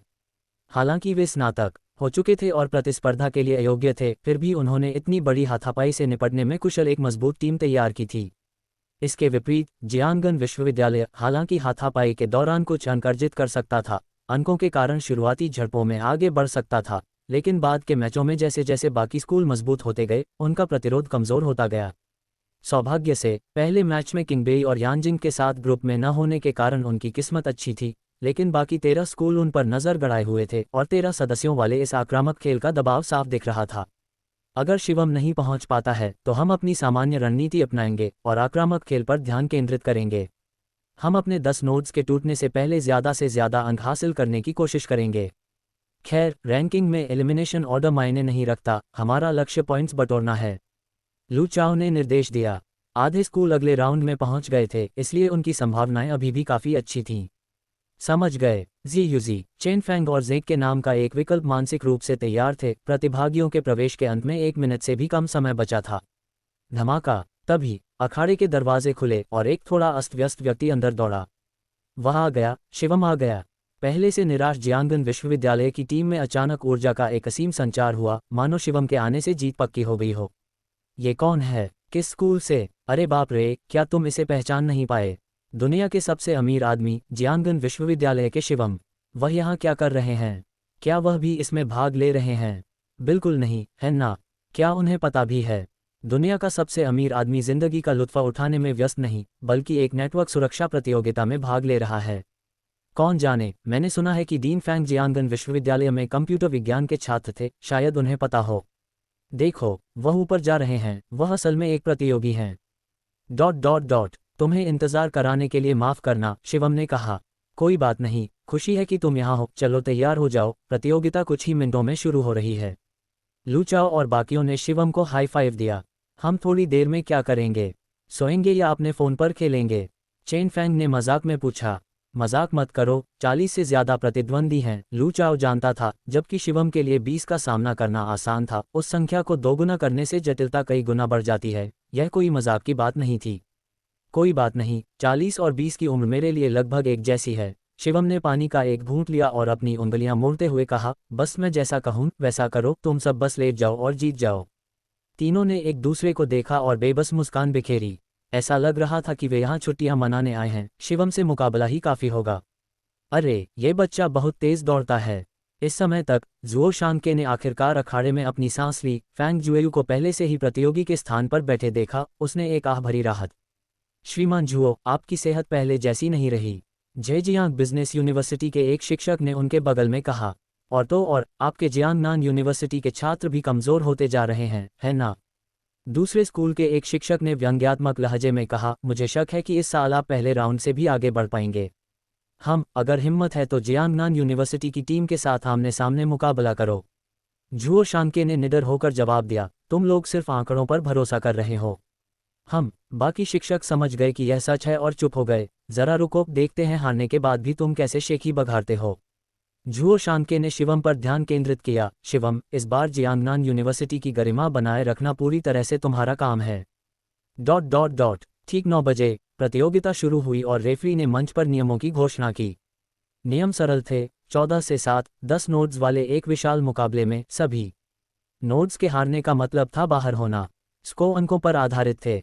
किसी भी स्कूल के किसी भी नोड को तोड़ने पर 1 अंक मिलता था और शीर्ष 7 को अंकों की रैंकिंग के आधार पर चुना जाता था। बराबरी पर रहने पर बाद में बाहर होने वाले स्कूलों को प्राथमिकता दी जाती थी और गठबंधनों पर कोई प्रतिबंध नहीं होता था। पहले जैसी रणनीति, सभी पहले जियांगन विश्वविद्यालय पर हमला करने के लिए इकट्ठा हों, फिर उनसे निपटने के बाद हम खुद पर भरोसा करेंगे। बस आंखों के संपर्क से 13 अन्य स्कूलों ने एक एकीकृत मोर्चा बना लिया। अचानक शिवम के अलावा जियांगन विश्वविद्यालय के अन्य 3 स्कूलों ने कुछ अकल्पनीय किया। चीख! लू चाओ, चेन फैंग और जी यूजी सभी अपनी कुर्सियों पर लेट गए। चकित निगाहों के बीच सभी ने पहले से तैयार किया हुआ एक आई मास्क निकाला और सोने लगे। वे क्या कर रहे हैं? इसका क्या मतलब है? हार मान लेना? बिल्कुल नहीं। वे सभी स्कूलों के ध्यान के केंद्र में रहते थे, लेकिन कभी इतना निष्क्रिय व्यवहार नहीं करते थे। क्या हो सकता है कि वे दूसरे स्कूलों के बेशर्म गठबंधनों का इस तरह विरोध कर रहे हों? उनमें बस ताकत की कमी है। किंगबेई विश्वविद्यालय और यानजिंग विश्वविद्यालय को देखो, वे हमेशा ध्यान के केंद्र में रहते हैं, फिर भी वे हर साल शीर्ष 3 स्थानों पर रहते हैं। अखाड़े में बड़बड़ाहट गूंज रही थी। आखिर जियांगन विश्वविद्यालय क्या चाल चल रहा है? जियांगन विश्वविद्यालय के टीम सदस्यों, क्या आपकी तबीयत ठीक नहीं है? हमारे पास मेडिकल स्टाफ मौजूद है। अगर कोई आपात स्थिति होती है तो हम प्रतियोगिता का समय बदल सकते हैं। आयोजकों को डर था कि छात्रों को कोई स्वास्थ्य समस्या हो सकती है, इसलिए उन्होंने मैच तुरंत शुरू नहीं किया। कोई बात नहीं, रेफरी, आप अभी शुरू कर सकते हैं। हम थोड़ी देर आराम करने जा रहे हैं। आज हम बहुत जल्दी उठ गए, थोड़ी नींद आ रही है और हम लेटकर जीतने की योजना बना रहे हैं। लू चाओ ने अपनी आंखों का मास्क ऊपर उठाते हुए कहा और फिर लेट गए। क्या मैंने गलत सुना? क्या उसने कहा कि वह लेटकर जीतना चाहता है? अरे, क्या लू चाओ जियांगन विश्वविद्यालय में सर्वश्रेष्ठ नहीं है? अगर वह खेलने का इरादा नहीं रखता तो क्या वे शिवम को अकेले खेलने दे रहे हैं? क्या मजाक कर रहे हो? क्या आयोजकों ने माहौल को और भी मज़ेदार बनाने के लिए कोई खास हिस्सा जोड़ा था? यह मजाक बिल्कुल भी मज़ेदार नहीं है। दूसरे स्कूलों के 52 लोगों के खिलाफ एक। क्या उसे लगता है कि फैंग जुए यूसीएन है? हा, हो सकता है। मैंने सुना है कि सीएन और डीन फैंग एक दूसरे को जानते हों। वरना हाल ही में हुए अंतर्राष्ट्रीय मुद्रा बाजार युद्ध के दौरान डीन फैंग ने अपना प्राइवेट जेट सीएन को क्यों दिया होगा? ठीक है, देखते हैं। हमें जल्द ही पता चल जाएगा कि यह मजाक है या नहीं। श्रीमान झुओ, आपके छात्रों में ज़रूर हास्य की भावना है। इतनी बड़ी प्रतियोगिता के बीच ऐसे मजाक करना, यही तो जियांगन विश्वविद्यालय है। क्या मजाक है? ये तो अहंकार है। क्या वे 13 स्कूलों के श्रेष्ठ छात्रों की अनदेखी कर रहे हैं? बकवास। झुओ शांके ने लू चाओ और उसके साथियों को मन ही मन कोसा। फैंग जुएयू के होते हुए भी उन्हें इतना लापरवाह नहीं होना चाहिए। अगर फैंग अच्छा प्रदर्शन नहीं करता तो क्या होगा? इससे जियांगन विश्वविद्यालय भारत विश्वविद्यालयों का मजाक बन जाएगा। हालांकि उसने अपनी आंतरिक उथल पुथल का कोई संकेत नहीं दिखाया। हा, हम तुम्हें सचमुच अपनी नज़रों में नहीं गिरा रहे हैं। दूसरे स्कूल शिक्षकों ने मजाक उड़ाया और ताना मारा और झुओ शांके ने गुस्से से जवाब दिया, वह अकेला ही काफ़ी है। तुम देखोगे 52 लोग, अगर तुम अपनी संख्या दोगुनी भी कर दो तो कोई फर्क नहीं पड़ेगा। जियांगन विश्वविद्यालय के टीम सदस्यों, अगर कोई समस्या नहीं है तो हम मैच शुरू करेंगे। रेफरी ने आखिरी बार जांच की। शुरू करो रेफरी, शिवम ने रेफरी से कहा। ठीक है, तो मैं घोषणा करता हूं, पहला एलिमिनेशन मैच आधिकारिक तौर पर शुरू होता है। रेफरी के आदेश पर प्रत्येक टीम के ठीक पीछे 10 एलईडी लाइटें जल उठीं। प्रत्येक लाइट उनके बचे हुए नोड्स की संख्या को दर्शा रही थी। इसके अलावा एक स्कोरबोर्ड प्रत्येक टीम के स्कोर पर नजर रख रहा था। वे बहुत घमंडी हैं, सोचते हैं कि एक व्यक्ति 13 स्कूलों के हम सभी खिलाड़ियों से मुकाबला कर सकता है, भले ही लियू येरिन और सू मियाओ यहाँ हो, वे अकेले ऐसा नहीं कर सकते। बिल्कुल, क्या वह खुद को सीएन समझता है? रक्षा के लिए 2 शू सोनबेन, तुम और मैं जियांगन विश्वविद्यालय के नोड्स पर हमला करेंगे। हाँ कप्तान। जैसे ही मैच शुरू हुआ, लगभग हर टीम ने कम से कम 2 सदस्यों को जियांगन विश्वविद्यालय के नोड्स पर जोरदार हमला करने के लिए नियुक्त किया। जल्दी देखो जियांगन विश्वविद्यालय का शिवम क्या कर रहा है। वह ऐसे समय में पानी पी रहा है। कमेंटेटर ने अविश्वास से उसकी ओर देखा और मौके पर लगे कैमरों ने शिवम को क्लोज अप के लिए जूम इन कर दिया। डिंग। शिवम के पीछे पहली हरी बत्ती बुझ गई, जिसका मतलब था कि उनका पहला नोट टूट गया था। लेकिन शिवम ने बिना किसी हड़बड़ी के बोतल का ढक्कन वापस लगा दिया और फिर अपना मुंह पोंछने के लिए एक टिश्यू पेपर लिया। डिंग डिंग डिंग। जियांगन विश्वविद्यालय की टीम ने 3 और नोट गंवा दिए। हा, पता चला कि वे बस ध्यान खींचने का दिखावा कर रहे हैं, वह कुछ नहीं कर सकता। पहले से तनाव में चल रहे दूसरे स्कूलों के टीम लीडर तुरंत शांत हो गए। श्रीमान झुओ, आपका छात्र आखिर कर क्या रहा है? क्या ये वही है जिसके बारे में आपने कहा था कि वह 10 लोगों से लड़ सकता है? वह बदमाश क्या सोच रहा है? झुओ शांत के चुप रहा, उसे समझ नहीं आ रहा था कि शिवम क्या योजना बना रहा है। अंत में जियांगन विश्वविद्यालय के पास केवल एक नोट बचा था, जबकि अन्य स्कूलों ने आपस में कुछ मनमुटाव के बावजूद अपेक्षाकृत शांतिपूर्ण स्थिति बनाए रखी और ज्यादा से ज्यादा 2 या 3 नोट गंवाए। बस हो गया। अचानक शिवम की नज़रें शांत से उदासीन हो गईं और उन्होंने सब कुछ अनदेखा कर दिया। उसकी उंगलियां अचानक कीबोर्ड पर तेजी से घूमने लगी और आधुनिक तकनीक से भी बेहतर कोड की स्ट्रिंग्स डालने लगी, जिससे आखिरी नोट की सुरक्षा तुरंत एक अभेद्य किले में बदल गई। क्या हो रहा है? हम आखिरी नोट को क्यों नहीं तोड़ पा रहे? अरे, ये कैसी सुरक्षा है? मुझे कोई बग क्यों नहीं मिल रहा?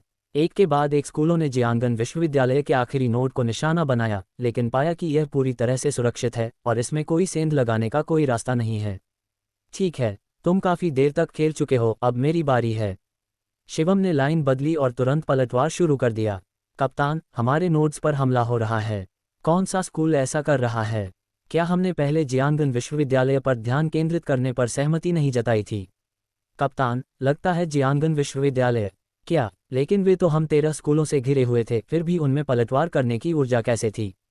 पता नहीं। अरे नहीं, उसका डेटा अटैक बहुत बड़ा है। जल्दी करो, किसी को मेरी मदद के लिए भेजो। कोई फायदा नहीं, ये कैसा डेटा बम है? ये तो 100 सामान्य हमलों से कई गुना ज्यादा। अब बस हो गया, मैं इसे रोक नहीं सकता, मैं अपना नोट खो दूंगा। मैं भी इसे रोक नहीं सकता। ... जिस क्षण शिवम ने पलटवार किया, 13 स्कूलों के पीछे की हरी बत्तियां एक उन्माद में बुझ गईं, बिल्कुल किसी डेटिंग शो की बत्तियों की तरह, और स्टेडियम डिंग डिंग डिंग की आवाज़ों से भर गया। शिवम की उंगलियां इतनी तेजी से चल रही थीं कि वे लगभग अदृश्य थीं, हर आदेश सटीकता से निष्पादित हो रहा था। उसके लिए स्कूल की सुरक्षा छेदों से भरी हुई थी, बिल्कुल छलनी की तरह, जिसे वह जब चाहे आसानी से भेद सकता था। डिंग। जेजियांग बिजनेस यूनिवर्सिटी, जिसने सबसे ज़बरदस्त हमला किया, ने अपने सभी 10 नोड खो दिए, जिससे टीम के 4 सदस्य हताश हो गए। उनका पूरा बचाव केवल 20 सेकंड से भी कम समय तक टिक पाया। हा, माफ़ कीजिए मिस्टर जो, मेरे छात्र का स्वभाव अजीब है, उसे रोमांच पसंद है, आपको डराने के लिए माफ़ कीजिए। जुओ शांके का आत्मविश्वास बढ़ गया तुरंत। क्या तुम अभी कुछ देर पहले ज़ोर ज़ोर से चिल्ला नहीं रहे थे? क्या तुमने नहीं कहा था कि तुम जियांगन विश्वविद्यालय पर हमला करने के लिए एकजुट होगे? अब तुम आवाज़ भी नहीं निकाल सकते। हुक्सी विश्वविद्यालय ने सभी नोड्स खो दिए, बाहर हो गया। शिनफेंग विश्वविद्यालय ने 10 नोड्स खो दिए, बाहर हो गया। बेइचुआन विश्वविद्यालय बाहर हो गया। शिवम की पीठ पर लगा काउंटर घड़ी की सुई की तरह चल रहा था। संख्याएं लगातार बढ़ रही थीं, लगभग कभी नहीं रुकीं। हे भगवान, ये 13 स्कूलों से घिरा जियांगन विश्वविद्यालय बिल्कुल नहीं था। ये वह था जिसने इन 13 स्कूलों के 52 लोगों को अकेले ही घेर लिया था। अविश्वसनीय। शिवम क्या नहीं कर सकता? इस कौशल के साथ लियू येरेन और सुमियाओ भी इसकी तुलना नहीं कर सकते। क्या वह कोई इंटरनेट लीजेंड हो सकता है? क्या वह तुम्हें किसी की याद नहीं दिलाता? तुम्हें भी ऐसा लगा? मुझे भी ऐसा ही लगता है, वो बिल्कुल सीएन जैसा है।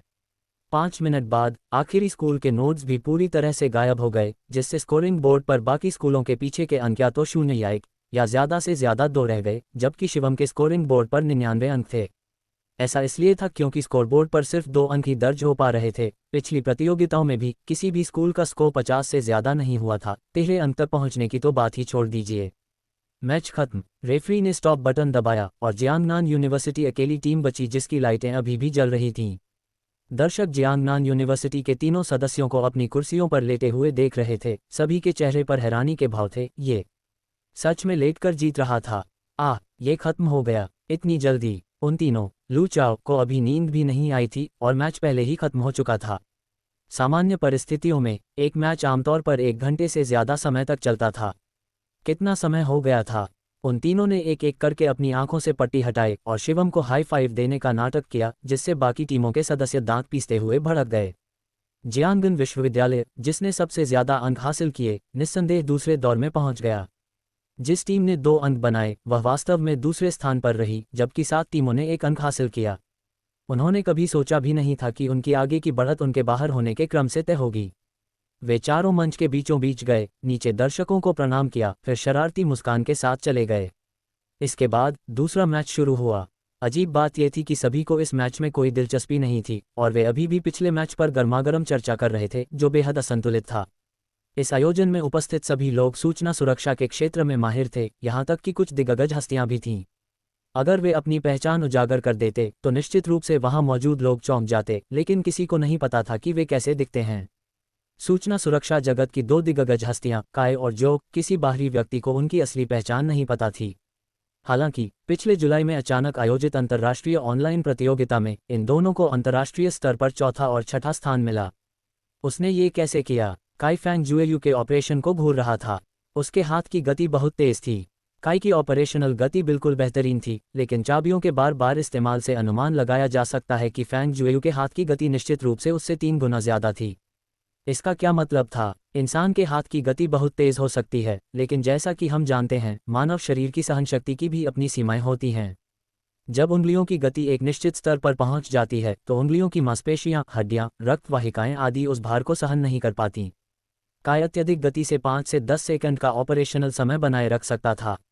अगर वह इस गति से आगे बढ़ता तो उसके हाथों को निश्चित रूप से अपरिवर्तनीय क्षति पहुंचती।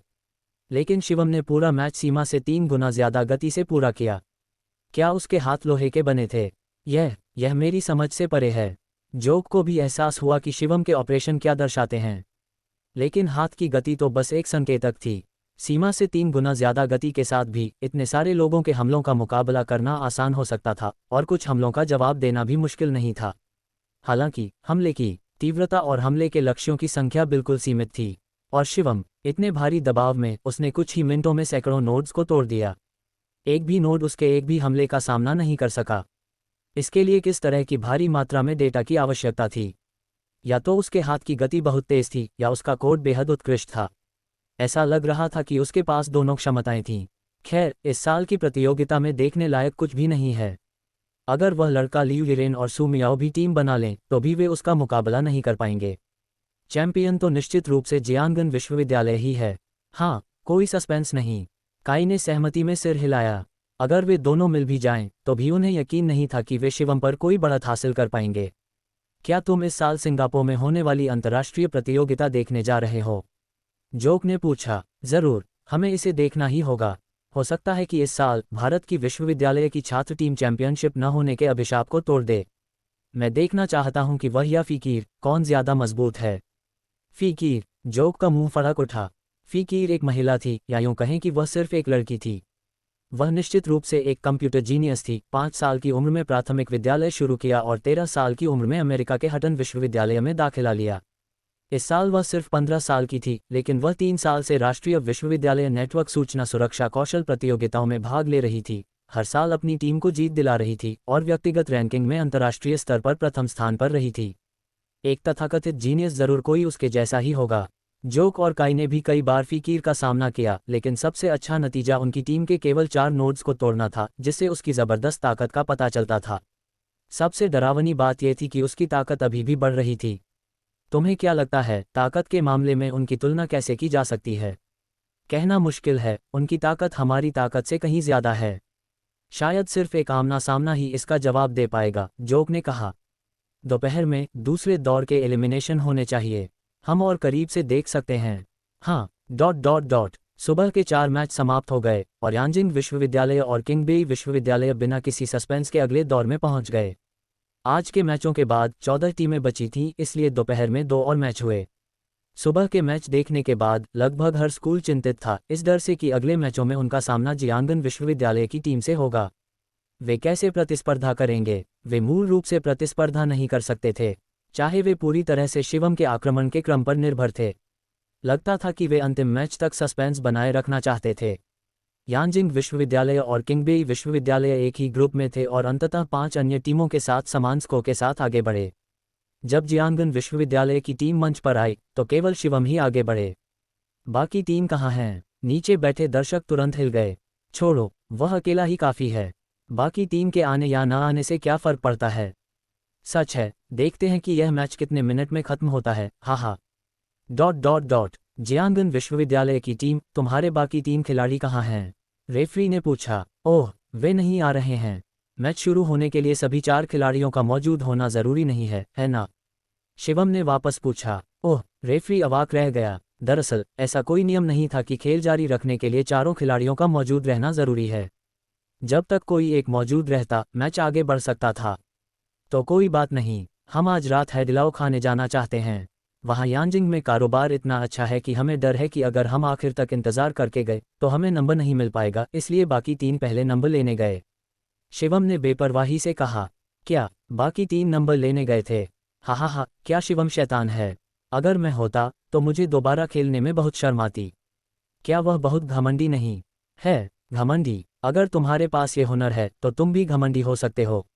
वह आदमी अजेय है, तुम्हें उसके घमंड से परेशानी है।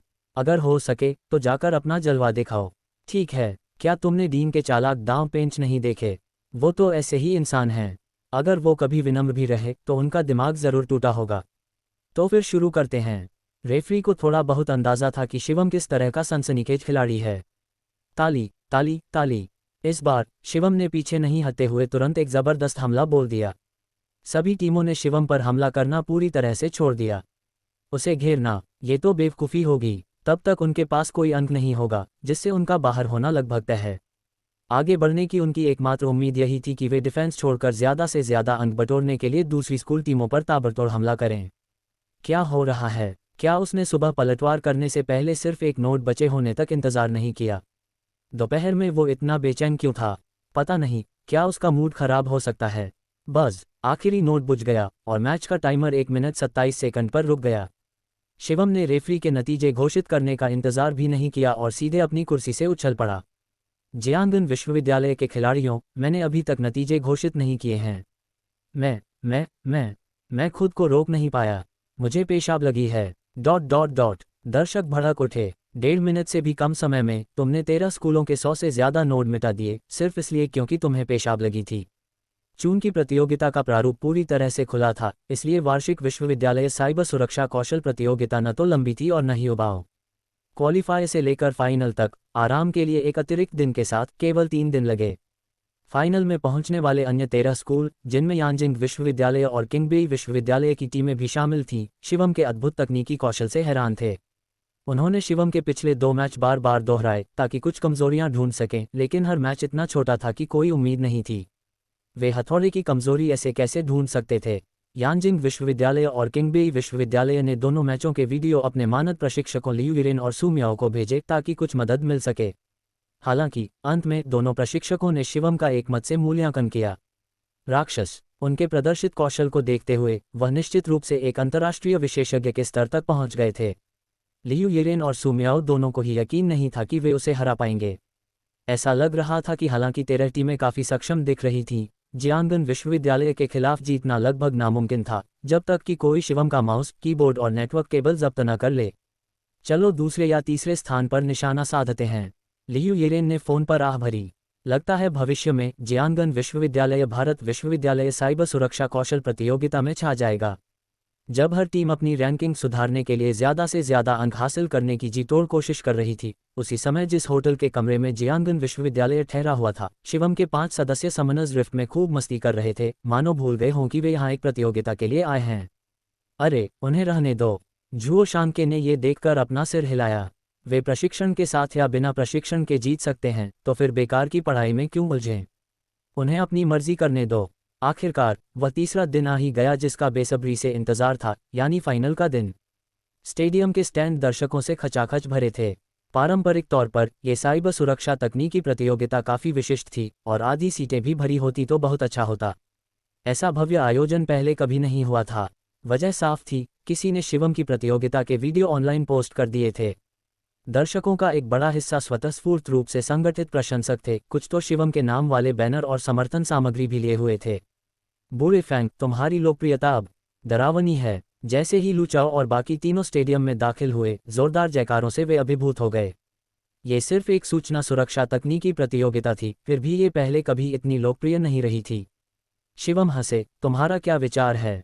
क्या मुझे आगे लीग ऑफ लेजेंड्स या NBA टूर्नामेंट में भाग लेना चाहिए? या शायद कोई एकल संगीत कार्यक्रम आयोजित करना चाहिए? क्या तुम्हें सच में लगता है कि तुम इतने काबिल हो? क्या तुम ऐसा कर भी सकते हो? लू चाओ और बाकी लोगों को लगा कि वह बस बकवास कर रहा है। उसके कंप्यूटर कौशल पहले से ही बेहतरीन थे, शायद उसके समय और क्षमता का पूरा इस्तेमाल कर रहे थे। क्या वह वाकई हर चीज़ में अच्छा हो सकता है? क्यों नहीं? शिवम ने चुनौती भरे अंदाज में जवाब दिया। मैं सच कह रहा हूँ, मेरे बास्केटबॉल कौशल कमाल के हैं, मैं NBA में खेलने में बिल्कुल सक्षम हूँ। सब लोग जोर से हंस पड़े। मैं सच कह रहा हूँ, शिवम ने पूरी गंभीरता से जोर देकर कहा। शुरुआत में उसे लगा कि सुपर गॉड अकादमी के शिक्षक सिर्फ मजाक कर रहे हैं, लेकिन थोड़ी देर पढ़ने के बाद उसे एहसास हुआ कि वे असल में असाधारण कौशल वाले बेहद बुद्धिमान रोबोट हैं। ठीक है, हमारे स्कूल में मई में एक ग्रेजुएशन बास्केटबॉल टूर्नामेंट हो रहा है और हम आपको कंप्यूटर साइंस अकादमी की टीम में शामिल करेंगे। ज़रूर आना। 6 फीट से ज़्यादा की अपनी ऊंचाई के साथ शायद वह सचमुच खेल सकता था। आप सभी का धन्यवाद, आप सभी का धन्यवाद। जैसे ही शिवम दर्शकों के पास से गुजरा, उसने अपने प्रशंसकों का गर्मजोशी से अभिवादन किया। डीन, तुम कमाल के थे। परसों का मैच तो लाजवाब था। डीन, क्या आज रात रैफल कर रहे हो? क्या मुझे स्पेशल एक्सेस मिल सकता है? डीन, तुमने कल जो किया वो कमाल का था। एक दोस्त पूछना चाहता है कि तुम दीदी फ्लाइट कूपन कब बांटोगे? शिवम काफ़ी दिखावटी था और उसके प्रशंसक भी उतने ही भड़कीले थे। वह मिलनसार था, अक्सर अपने प्रशंसकों से मिलता जुलता रहता था और हमेशा ऐसी चीज़ें करता था जिनसे उन्हें खुशी मिलती थी। इस तरह उसने एक उत्साही प्रशंसक आधार बनाया। उसे सच में लगता है कि अब वह एक बड़ा नाम बन गया है। हाँ, जो ज़्यादा नहीं जानता वह शायद उसे सुपरस्टार समझ ले। शिवम ने जैसे ही अपने प्रशंसकों का अभिवादन किया, पीछे से 2 बेसुरी आवाज़ें आईं। शिवम ने उनकी तरफ देखा। वे यांजिंग विश्वविद्यालय के टीम सदस्य थे। पिछले कुछ सालों से वे भारत यूनिवर्सिटीज़ डिवीजन के चैंपियन रहे थे, लेकिन इस बार शिवम के अप्रत्याशित उदय के साथ चैंपियनशिप ट्रॉफी उनकी लगभग पक्की हो गई थी। वे वाकई खुश नहीं थे। खुश नहीं? अच्छा, तो फिर अपने लिए भी कुछ प्रशंसक ले आओ। शिवम को गुस्सा नहीं आया। उसे रोज़ाना बहुत से लोग कोसते थे, इसलिए अगर वह हर बार बुरा मानता तो वह खुद को ही दुखी करता। लेकिन शिवम भी अच्छे स्वभाव का नहीं था। क्या दुनिया का सबसे अमीर इंसान होने का मतलब था कि उसके बारे में बात नहीं की जा सकती? हाँ, बिल्कुल यही। उसके बारे में बात ही नहीं की जा सकती थी। उसने यांजिंग यूनिवर्सिटी के किसी को नाराज़ नहीं किया था, तो फिर बेवजह मजाक क्यों? वो तो बस तुच्छता ही करने वाला था। वैसे क्या तुम अब भी दूसरे या तीसरे स्थान पर जाने की उम्मीद कर रहे हो? शिवम ने एक चंचल मुस्कान बिखेरी। उनका तो अंत ही हो गया। शिवम के हाव भाव देखकर लू चाओ, बाकी लोग और उसके प्रशंसक सभी ने सहानुभूति भरी नजरों से देखा। अब तक शिवम को नाराज करने वाला कोई भी व्यक्ति अच्छा नहीं रहा था। तुम्हारा क्या मतलब है? ओह, मेरा मतलब है इस साल के फाइनल में एक भी अंक पाने की उम्मीद मत करो। हाय बेचारे, बकवास करने का यही अंजाम होता है। उनके आसपास के लोगों ने दया से आह भरी। 14 टीमें जल्द ही अपनी सीटों पर बैठ गईं और जबकि जियांगन विश्वविद्यालय की टीम पूरी हो चुकी थी, बाकी 3 सदस्य एक साथ काम कर रहे थे। मेज़ों पर रखे कंप्यूटरों को छुए बिना बस अपनी कुर्सियां पीछे करके इशारा कर रहे थे कि वे कुछ न करके जीत जाएंगे। मैच शुरू करो। जियांगन विश्वविद्यालय की चालाक रणनीति को समझते हुए रेफरी ने उन पर कोई समय बर्बाद नहीं किया और सीधे मैच शुरू होने की घोषणा कर दी। Smack smack smack. शिवम की उंगलियां कीबोर्ड पर तेजी से नाचने लगीं। पिछली परिस्थितियों में संकेतक बुझने लगते, फिर भी किसी भी स्कूल ने एक भी नोड नहीं खोया था। उसे क्या हुआ? आज का दिन खराब है। क्या हो रहा है? मुझे लगा था कि आज का मैच और भी जल्दी खत्म हो जाएगा। डीन क्या कर रहे हैं? हा, लगता है उसके भी दिन खराब हैं। यानजिंग विश्वविद्यालय के चारों छात्र अचानक उत्साहित हो गए। जियांगन विश्वविद्यालय और किंगबी विश्वविद्यालय को भूल जाओ, बस दूसरे स्कूलों के नोड्स पर हमला करो। कैप्टन, ये काम नहीं करेगा। दूसरे स्कूलों के नोड्स में कोई कमजोरी नहीं है, हम अंदर नहीं घुस सकते। क्या ये नामुमकिन है? कैप्टन, उन्होंने अपनी सुरक्षा बढ़ा दी है। ही, शिवम हंसा। मैंने कहा था न कि तुम एक भी अंक नहीं बना पाओगे, और मेरा मतलब था। अरे, अब समझ आया, उसने अपने कंप्यूटर का इस्तेमाल करके बाकी सभी स्कूलों के नोड्स पर हमला किया है, लेकिन उन्हें तोड़ने के बजाय उसने उनकी सुरक्षा व्यवस्था बनाने में मदद की है। वह सचमुच चाहता है कि यांजिंग यूनिवर्सिटीज को न करे। बहुत बहुत मजबूत और बहुत निर्दयी। कोई फायदा नहीं कैप्टन, मैंने सब कुछ आजमा लिया है और मुझे एक भी कमी नहीं मिली। यांजिंग यूनिवर्सिटी के छात्र अचानक घबरा गए। हम पर हमला हो रहा है। हमले का डेटा बहुत ज्यादा है और मेरी सुरक्षा व्यवस्था को भेद गया है। मैं हार गया, मैं बाहर हो गया। धप धप धप। कुछ सेकंड बाद यंजिंग विश्वविद्यालय के 10 नोड की लाइटें लगभग एक साथ बुझ गईं और उनका स्कोर कार्ड 0 ही रहा। यंजिंग विश्वविद्यालय के लोग रोने की कगार पर थे। उन्होंने बस थोड़ी सी बकवास की, क्या इतना आगे जाना जरूरी था? माफ करना, मैं बस इतना ही तुच्छ और बचकाना हूँ। शिवम पहले ही दूसरे स्कूलों की सुरक्षा मजबूत करते हुए उनके नोड्स की गहराई में घुस चुका था। बस हो गया। उसने कोड की एक आखिरी स्ट्रिंग टाइप की और बाकी सभी नोड तुरंत अंधेरे में चले गए। सिर्फ जियांगन विश्वविद्यालय की 10 लाइटें चमकती रहीं। मैं घोषणा करता हूं कि इस साल की राष्ट्रीय विश्वविद्यालय साइबर सुरक्षा कौशल प्रतियोगिता की विजेता जियांगन विश्वविद्यालय है। 1 महीने में वे विश्व विनिमय प्रतियोगिता में हमारा भारत का प्रतिनिधित्व करेंगे। इस प्रतियोगिता में चैंपियनशिप जीतने के बाद जुओ शानके ने अपना वादा निभाया और सीधे तौर पर शिवम और बाकी 3 छात्रों को उनके स्नातक शोध प्रबंधों में उत्कृष्ट ग्रेड दिए, जिसका मतलब था कि शिवम का विश्वविद्यालय जीवन पूरी तरह से समाप्त हो गया।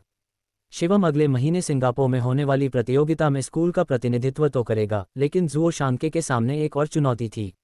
इस साल विश्व चैंपियनशिप में प्रवेश पूरी तरह से शिवम की बदौलत था, लेकिन अगले साल क्या होगा? उसके बाद वाले साल का क्या? एक बार जब वे उस विचित्र शिवम को खो देते तो जियांगनान विश्वविद्यालय जल्दी ही अपनी पुरानी स्थिति में लौट आता और शायद वे फिर से दूसरे स्कूलों के लिए मजाक का पात्र बन जाते। स्कूल के वरिष्ठ अधिकारियों के बीच चर्चा के बाद उन्होंने एक आश्चर्यजनक निर्णय लिया। शिवम को जियांगनान विश्वविद्यालय के सूचना महाविद्यालय का मानद प्रोफेसर नियुक्त किया। जब जुओ शानके ने शिवम को इस बारे में बताया तो शिवम साफ तौर पर तैयार नहीं था। ये बुढ़ा उसे जियांगनान विश्वविद्यालय से बांधना चाहता था। ऐसा नहीं था कि शिवम को अपने विद्यालय से प्यार नहीं था, लेकिन उसके जैसा व्यस्त व्यक्ति प्रोफेसर की उपाधि से बंधा नहीं रह सकता था। हालांकि जुओ शानके शिवम के चरित्र से वाकिफ था। उसकी बस एक ही मांग थी, वह थी कि वह हर साल स्कूल के लिए कंप्यूटर सूचना सुरक्षा के क्षेत्र में उत्कृष्ट प्रतिभाओं के एक समूह को प्रशिक्षित करे। इसके अलावा उसे कुछ और करने की जरूरत नहीं थी, बल्कि उसे एक वरिष्ठ प्रोफेसर के सभी लाभ मिलते। सोच विचार के बाद उसने तय किया कि वह हर साल एक छात्र की भर्ती करके उसे सुपर गॉड अकादमी में डाल सकता है। इसमें उसकी ज्यादा ऊर्जा की जरूरत नहीं होगी। ये बात समझकर शिवम ने सीधे तौर पर हामी भर दी, इसे अपने विद्यालय के लिए एक योगदान मानते हुए। स्कूल के कामों की बाधाओं से मुक्त शिवम अपना ज्यादातर खाली समय सुपर गॉड अकादमी में बिताता था। इस दौरान शिवम ने 20 से ज्यादा छात्रों की भर्ती की, जिससे अकादमी में जान आ गई। गुओ जुन्यू, तुम फिर से मेरा यूनिकॉर्न चुरा रहे हो। अभी रुक जाओ, तुम्हारे संचालन कौशल और शारीरिक फिटनेस इसके लिए पर्याप्त नहीं है। अपने जाकू को चलाते रहो। बाईमान, अपनी तरफ देखो, तुमने फिर से धमाका कर दिया। क्या तुम अपनी बहन बाईयू से ठीक से नहीं सीख सकते? देखो, वह पहले से ही अच्छी गोलियां बना सकती है और तुम पाठ्यपुस्तकें भी नहीं सुना सकते। अगर तुम ऐसा ही करते रहे तो मुझे डीन को रिपोर्ट करना पड़ेगा। किन यूं, मुझे याद है कि तुम पहले मुक्केबाजी का अभ्यास करते थे। तुम मेरा आर्ट एक्सट्रीम्स ब्रेक नहीं सीख रहे हो, नहीं हेवनली फ्रॉस्ट फिस्ट, बल्कि लिटिल ली का फ्लाइंग डैगर सीखने पर जोर दे रहे हो। क्या तुम सोचते हो कि तुम डीन हो, इतनी जल्दी सब कुछ सीख रहे हो? Dot dot dot. अकादमी में चहल पहल देखकर शिवम को संतुष्टि हुई, ये जानकर कि उसके अनुयायी धीरे धीरे बढ़ रहे हैं। ज़ियाओ यू, क्या तुम अभी भी भाग रहे हो? शिवम उछल पड़ा, आसपास की ब्रह्मांडीय स्रोत ऊर्जा को बमुश्किल नियंत्रित कर पाया और उस यूनिकॉर्न गुंडम को आसमान से नीचे खींच लाया जिसे अभी तक कुशलता से नहीं चलाया गया था। अगर तूने ठीक से व्यवहार नहीं किया तो मैं तेरी बहन को बता दूंगा। शिवम ने उसे कॉकपिट से बाहर निकाला और अपने पीछे खड़े शिक्षक बानाजी को सौंप दिया। जीजाजी, मैं गलत था, मैं दोबारा ऐसा नहीं करूंगा। मेरी बहन को मत बताना, मैं उसे हरा नहीं सकता। घोर जुन्यू को घोर शिन्यू के अलावा किसी चीज का डर नहीं था। शिक्षक बानाजी, ये बच्चा बहुत चालाक है, पीछे मत हटना, कभी कभी मेरी भावनाओं की परवाह किए बिना इसे सजा देनी पड़ती है। शिवम ने घोर जुन्यू को बानाजी को सौंप दिया। समझ गया डीन। बानाजी घोर जुन्यू को साथ लेकर यूनिकॉर्न गुंडम के कॉकपिट में वापस आ गया और अभी भी गालियां दे रहा था। अरे बदमाश, डीन ने इस बार कहा था, जब हम वापस आएंगे तो तू मेरे लिए 10 सेट विस्तृत पेपर तैयार करेगा। होस्ट, तुम्हारी प्रगति की गति मेरी कल्पना से भी तेज है। लगभग 1 महीने में तुम एक हिडन एलिमेंटर बन जाओगे। क्या सच में? लगता है मेरे पूर्वजों द्वारा छोड़ी गई प्राचीन पुस्तक का कुछ असर जरूर होता है। सामान्य परिस्थितियों में शिवम को हिडन एलिमेंटर बनने में कम से कम 6 महीने लगते, लेकिन अब ये लगभग 1/3 तेज हो गया था। मुझे भी अपनी सुपर गॉड अकादमी विकसित करने का कोई अवसर ढूंढना होगा, शिवम ने सोचते हुए कहा। होस्ट, आपको फोन आ रहा है, मिस्टर वान कांग का। ओह, यह आदमी इतना बड़ा मुनाफा कमाने के बाद से गायब हो गया है, अब यह मुझे किस लिए बुला रहा है? शिवम सुपर गॉड अकादमी से टेलीपोर्ट हो गया क्योंकि इस अलग जगह में कोई मोबाइल सिग्नल नहीं था। अरे बॉस वांग, तुम इन दिनों कहाँ पैसे कमा रहे हो? शिवम ने चिढ़ाते हुए कहा। मेरा मजाक मत उड़ाओ यार, मुझे हाल ही में अपमानित किया गया है और पीटा भी गया है।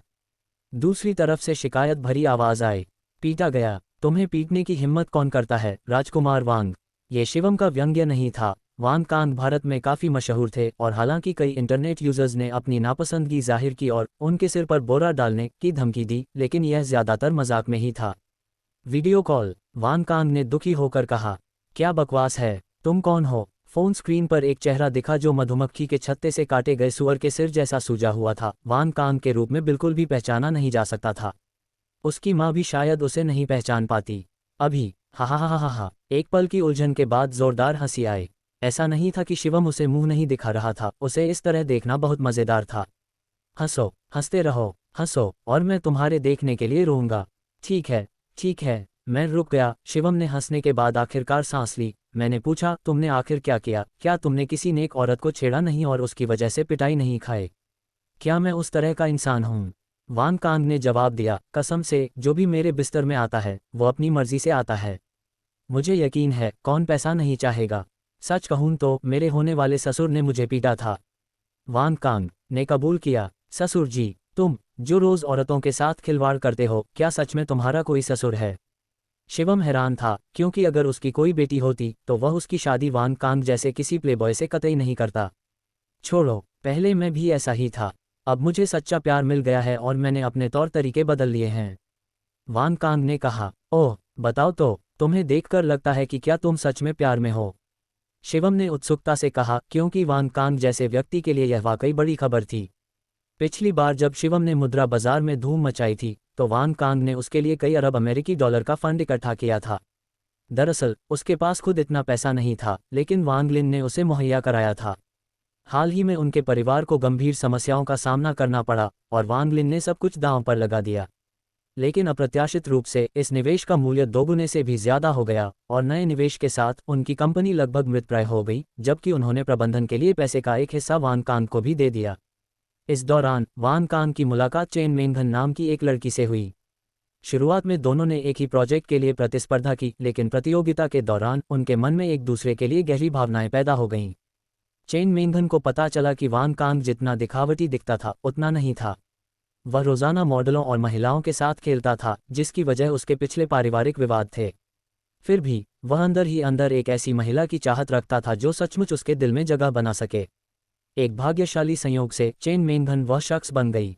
हालांकि वे एक दूसरे को सिर्फ एक महीने से ज़्यादा समय से जानते थे, फिर भी उनके बीच काफ़ी गहरी भावनाएं विकसित हो गई थीं। वान कांग ने गहन चिंतन के बाद अपनी सारी पिछली कमियों को सुधारा और खुद को पूरी तरह से अपने काम में लगा दिया। लेकिन अप्रत्याशित रूप से कुछ समय पहले वान कांग और चेन मेंगन के डेटिंग की खबर उसके पिता के कानों तक पहुंची। उनका परिवार अनोखा था और उन्होंने उनके रिश्ते का कड़ा विरोध किया। हालांकि वान कांग ने उनकी बात नहीं मानी और चेन मेंगन से मिलना जारी रखा। अभी हाल ही में चेन मेंगन द्वारा भेजे जाने का दावा करने वाले किसी व्यक्ति ने वान कांग पर सड़क पर हमला किया, उसे इस हालत में छोड़ दिया और उसे उससे दूर रहने की चेतावनी दी। शिवम, मैं शेख ही नहीं बघार रहा हूँ। मैं हाई स्कूल में ताइक्वांडो में ब्लैक बेल्ट था और बाद में ब्राज़ीलियाई जियू-जित्सु सीखा। 3 से 5 लोगों के सामने मैं अपनी पकड़ बनाए रखता, लेकिन उस व्यक्ति ने मुझे एक ही वार में हरा दिया, वान कांग बुदबुदाया। क्या तुम्हें लगता है कि मैं गुई जैसे किसी व्यक्ति से टकरा सकता था? दोस्तों, अगर आपको हमारी वीडियो पसंद आई है तो और अधिक वीडियो के लिए हमारे चैनल को सब्सक्राइब करना ना भूलें। थैंक यू दोस्तों।